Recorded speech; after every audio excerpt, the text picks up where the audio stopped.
wa rahmatullahi wa barakatuh.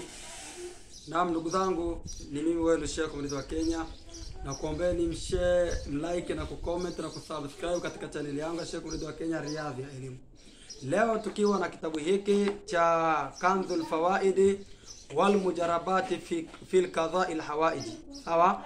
Kanzul Fawaid wal Mujarrabat fi Qada'i al Hawaij. Kitabu hiki tutakwenda kuangalia vitu mbalimbali na khawas mbalimbali ambazo wanawachuoni walizotuwekea. Tunapenda sana kufundisha dua ya Saiful Malik al-Dini.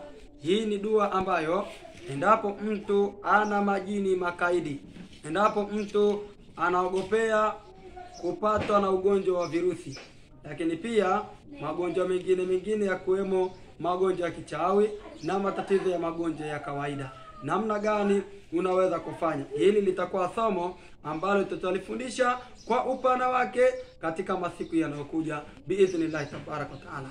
Lakini pia tutakuja kufafanua dua ya Saifu al-Hukma, kupanga wa hukumu, wa kudhibiti wale ambao waliokuwa wamepanda daraja. Sawa, dua ya kisomo cha kudhibiti na kupanda daraja, kudhibiti bosi, sawa, ambaye anakuletea tukasema anakuletea mbwembwe. Mbwembwe maana yake bosi ambaye haeleweki. Yeye anakutishia maisha ya kukufukuza kazi. Namna gani unaweza kumdhibiti? Mke haeleweki. Namna gani unaweza kumdhibiti? Lakini pia kuna mtu ambaye unamuogopa, labda amechukua hela zako mazingira ya kutatanisha. Sasa unamwendea, bwana nisaidie nipate hela zangu kwa namna moja ama nyingine. Yeye bado anakuletea maneno, maana yake hataki kukupa hela zako, anakuzungusha. Namna gani unaweza ukafanya? Na hapo na siku ambayo tutakuja kufafanua hii dua ya Saifu al-Huruma, upanga wa hukumu, upanga wa hukumu, tutakuja pia kuelezea maajabu ya sungura katika kumwendea mtu ambaye anayekunyima haki yako, kachukua hela yako hata kukupa. Sungura ni mnyama wa maajabu. Lakini hapo tutakuja kuelezea pia maajabu ya kondoo na maajabu ya wanyama mbalimbali, akiwemo ngamia, akiwemo wanyama wengine, sawa, kama mbuzi. Kila mnyama, kuku ana maajabu yake. Kuku kama kuku ana maajabu yake. Maajabu ya kuku tukisema, watu wengi wanataka kusema kuku ana maajabu yake. Kwanza akilia, yule kuku akilia ameona malaika. Pale unatakiwa uombe dua zako. Kuku, sawa, ni mnyama na ana maajabu yake. Sawa? Naangalia kuku haliagi ovyo. Mara nyingi kuku haliagi ovyo. Lakini ukisikia kuku analia, unaambiwa umuombe Allah subhanahu wa ta'ala. Lakini pia kama punda akilia, unaambiwa istaidhu billahi minash shaitani rajim, jilinde kwa Allah subhanahu wa ta'ala kutokana na shetani aliyelaaniwa. Kwa sababu gani? Punda akilia ameona sheitani. Sawa? Lakini pia mfano mithli wa mbwa, alkalbu, mbwa, sawa, mbwa pia akilia, basi ujue hapo shetani amekaribia. Na hawa wanyama, kila mnyama ana maajabu yake. Lakini namna gani unaweza ukawachambua? Hii ni elimu ambayo tutakuja kuieleza kwa wakati mwingine. Sasa ndugu yangu Muislamu, leo ninachotaka kufundisha, nataka kukufundisha wadhifa wa kujifungua yaliyojifunga. Wadhifa wa kufungua yaliyojifunga. Wewe mipango yako ya riziki haiendi, mipango yako ya kiuchumi haiendi, lakini pia mipango yako ya kijamii haiendi. Wewe umefungua biashara, wateja hawaji, uko na kiringe mteja haji, lakini pia wewe mwenyewe huthaminiki, una elimu yako haina faida yoyote, sawa? Yani kichochote katikifanya wewe kimefungwa tu. Ndugu zako wanakuchukia, matatizo ya hapa na pale, uchumi haupati. Sasa ndugu yangu, umekuwa wewe ni mtu muflis, mtu aliyefilisika. Huna sehemu yote ukasema nitaingia katika sekta fulani, nikishafika huko mimi nitoboe maisha. Wewe hutoboi, kila jambo lako limekuwa limefungwa. Sasa namna gani unaweza ukautumia wadhifa huu kwa ajili ya kuweza kufungua mambo yako yaliyojifunga?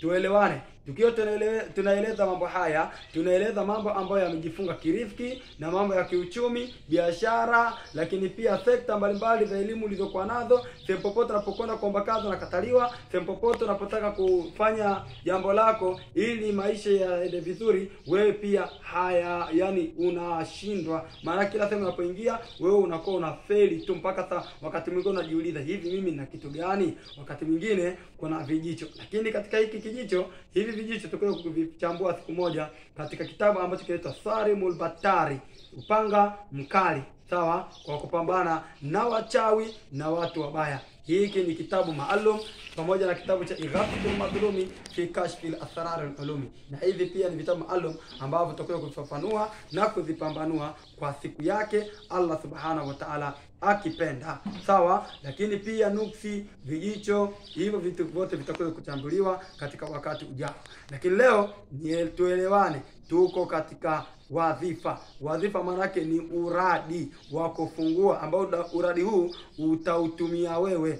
Sawa, na zipo nyingi, sawa, lakini mimi nakupa huu moja. Sawa, ukiutumia kwa idadi nitakayokupa, basi utaona mambo yako yanafunguka sana. Riziki zako unapata, unapamba kiuchumi. Sawa, mambo yatakuwa madhuri. Sawa ndugu yangu na hii itumieni wale wote wanaofuatilia katika chaneli yangu ya Sheikh Murithi wa Kenya Riadha ya Elimu. Baada ya kusubscribe, hebu utakaposikiliza ujumbe huu ufanyie kazi, sidharau ndugu yangu. Sawa, sasa namna gani ya kufanya? Sasa tunaambiwa utasoma suratul Yasini yote, ambapo katika kila mubini za katika zilizomo ndani ya suratul Yasini ni 7. Kila ukifika kwenye mubini, basi utasoma sura An-Nasri, idha jaa nasrullahi wal fathu, yote utaisoma mara 100. Kila ukifika kwenye mubini Yasini unaisoma mara 1. Kila ukifika kwenye mubini idha jaa nasrullahi wal fathu ورأيت الناس يدخلون في دين الله أفواجا فسبح بحمد ربك واستغفره إنه كان توابا. Tasoma mara 100. Sawa, kila ukifika kwenye mubini. Sawa, na kisha baada ya kumaliza hapo, na kisha unasoma aya ifuatayo, aya ya 89 katika sura ya 7, suratul A'raf, aya yake ya 89.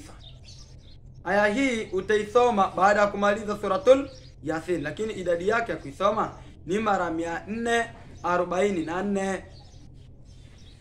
Rabbuna kulla shay'in ilma, ala Allahi tawakkalna, Rabbana iftah bainana wa baina qaumina bil haqqi wa anta khairul fatihin. Narudia tena.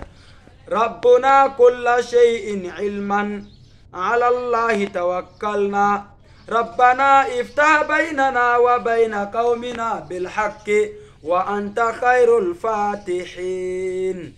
Sawa, aya hii utaisoma kwa idadi hiyo. Sawa, ambapo katika mubini ya mwisho, ile mubini ya mwisho utaisoma mara 443. Maana yake hapa, kisha baada ya hapo basi ni bora kutoa sadaka kichinjo cha mnyama mweupe kama utakuwa na uwezo wake. Hii dua unaweza kuifanya hata mara 1, lakini wenyewe ni wadhifa.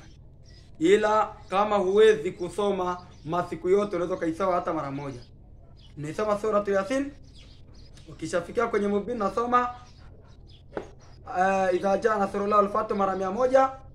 Ukimaliza kusoma idha jaa nasrullahi wal fathu mara 100, unasoma na hii aya pale pale kwenye mubini ya kwanza. Unasoma idha jaa nasrullahi wal fathu, kisha unasoma hii aya mara 444. Mubini ya pili unasoma suratul Nasri na hii aya mara 444.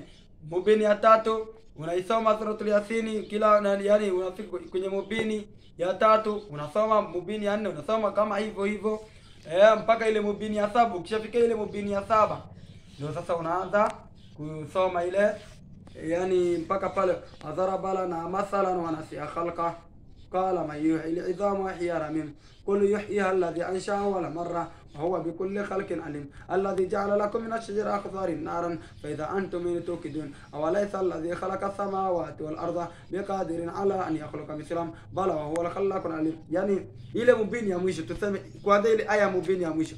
Ukishafika ile mubini ya mwisho hii aya uisomi tena mara 444 utisoma mara 443.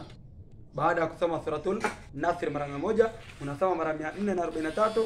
Ukimaliza unamaliza ile suratul Yasin yote. Ukishamaliza kusoma ile suratul Yasin yote, baada ya hapo unachinja kichinjo, labda kuku, labda mbuzi au kondoo au nyama yoyote, hata kuku. Sawa, unaweza kutumia hivyo, kisha unaita watu, unaweza kuwapatia wale. Alhamdulillah, unaomba Allah subhanahu wa ta'ala, mimi nimefanya kisomo hiki kwa ajili ya kufungua mambo yangu yaliyojifunga, kama kazi nipate, kama kitu gani nipate, popote nitakapoingia mimi nikubalike. Alhamdulillah, Mwenyezi Mungu atakufanyia wepesi. Ni mimi wako Sheikh Murithi wa Kenya.